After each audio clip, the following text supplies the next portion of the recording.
ራሲ ነው። ለኤልያስ እኮ ይሄ አይገባውም ነበር። ምክንያቱም ለሆኗ ብዙ ነገር ዋጋ ከፍሏል። ከልጅነቷ ጀምሮ ሲያግዛት የነበረው ኤልያስ ነው። ነገር ግን ለኤልያስ እብደት ፈጽሞ አይገባውም ነበር። እንደምታዩት እንግዲህ ኤልያስ በዋናው ፍቅር ጨርቁን ጥሎ አብዷል። ራሱን ስቶ ምንም ነገር አያውቅም፣ ማንንም አያስታውስም። ይሄ ደግሞ በጭራሽ መሆን የሌለበት ነው። ሀና ልትረዳው ይገባ ነበር። ነገር ግን ጆሮ ዳባ ልበስ በሚለው እዝራን መርጣ ስለተዎቹ ራሱን እስከ ማበድ ደርሷል። ይሄ ደግሞ በፍጹም አይገባውም።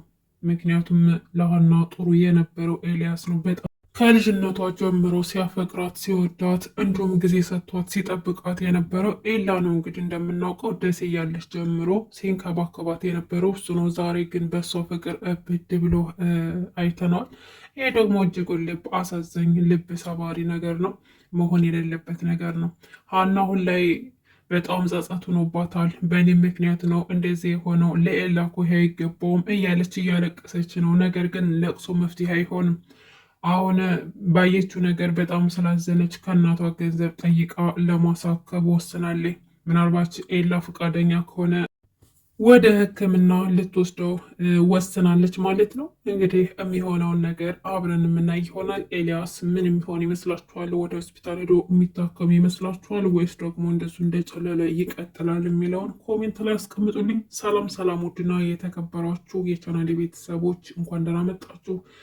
ለዚህ ቻናል አዲስ ከሆናችሁ ሰብስክራይብ ማድረጋችሁን እንዳይረሳ፣ እንዲሁም ማስተታችሁን ኮሜንት ላይ ጻፉልኝ። ኖላዊ ድራማ እንግዲህ በጣም እያስጠላ መጥቷል። በነገራችን ላይ ሰውየው አሁንም ሜላትን እያሳደዳት ይገኛል ማለት ነው። የሜላት ድርጅት ካልከሰረና እሷም ካላበደች መቼም ቢሆን ሰላም አላገኝም በማለት ትዳሯንም ለመበተን ወስኖ ቆርጦ ተነስቷል ማለት ነው። እሱም ደግሞ ዛሬ አንድ እርምጃ ተራምዶ አይተናል።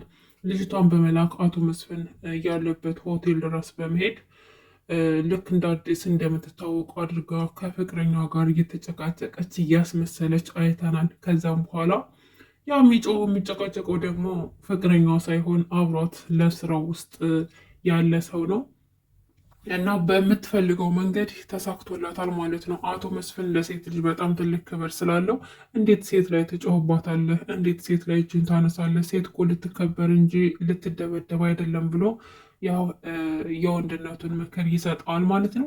እሱ ደግሞ ምን አገባህ በኔና በሷ መሀል፣ እንደውም ከፈለክ የራሳችሁ ጉዳይ፣ አንተም እሷም አብራችሁ መሆን ትችላላችሁ ብሎ ጥሏቸው ይሄዳል ማለት ነው። አቶ መስፍንም በዛ ምክንያት ልጅቷን ሊያረጋጋት ሞክሯል። አይዞሽ ብሏት ውሃ ሰጥቷት ምናምን አረጋጋት። ከዛም በኋላ ወደ ቤት ትሄጃለሽ ሲላት የመጀመሪያው ያለችው ነገር ምንድን ነው? ወደ ቤት መሄድ አልፈልግም፣ ቤት ከሄድኩማ ይገለኛል፣ እሱ እኮ እብድ ነገር ነው፣ በጣም ጨካኝ ስለሆነ ይገለኛል ትላለች። አቶ መስፍን ደግሞ እንዴት ይሄ ሊሆን ይችላል? ሕግ ባለበት ሀገር ይላል፣ እንደ ማንኛውም ሰው ማለት ነው። ከዛም በኋላ እሷ የፈለገችው በቃ ሆቴል አልጋ ይዝልሻለሁ ወይም ደግሞ አብረሽ ታድሪያለሽ እንድላት ነበር የፈለገችው።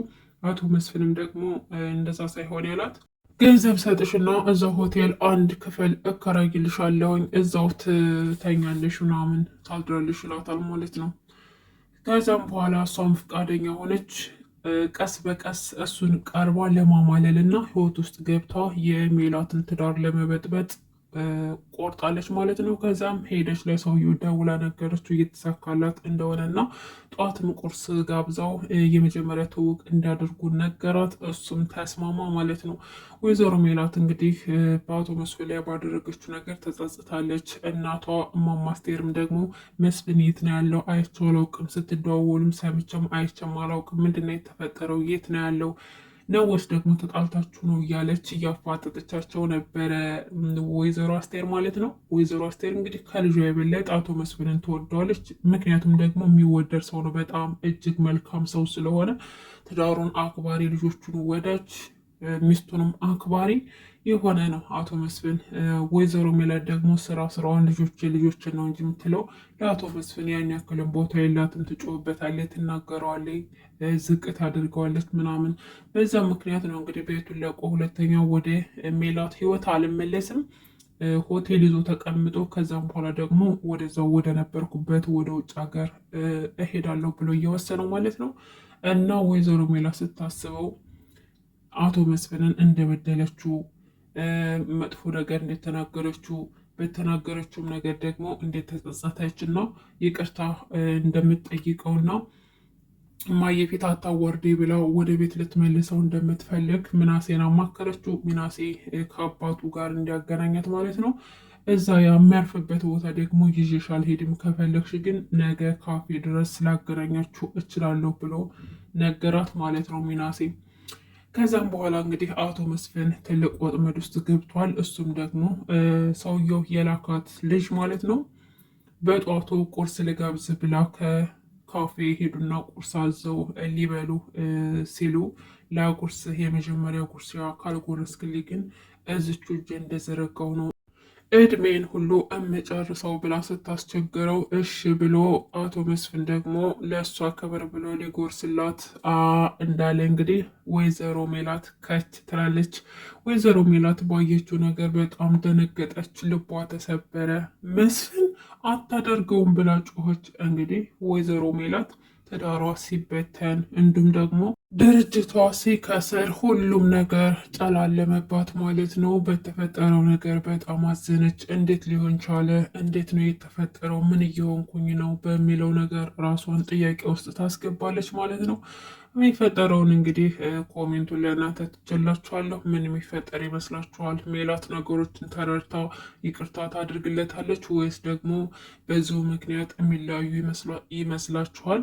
ግን ደግሞ ወይዘሮ ሜላት ለእሷ ጥሩ የሚሆነው አቶ መስፍንን ያለበትን ሁኔታ ተረድታ ወደ ትዳራቸው ቢመለሱና አቶ መስፍንም ከሚኖርበት ሆቴል ወጥቶ ወደ ቤቱና ወደ ልጆቹ ቢመለስ ለእነሱ አሪፍ ነው። ሁለታቸውም ጠንክረው ድርጅታቸውን ቢያተርፉ ባይነኝ። ይህ የራሴ አስተሳሰብ ነው። እናንተስ ምን ትላላችሁ? ኮሜንት ላይ ሀሳባችሁን አስቀምጡልኝ። ወደ ቤተሰቦች ለዛሬ ያስኩላችሁ ይሄን ይመስል ነበር። ቻናሌን ሰብስክራይብ እያደርጋችሁ አበረታቱኝ። በድጋሚ እስከምመጣ ድረስ በያላችሁበት ሰላማችሁ ይብዛልኝ። መልካም ጊዜ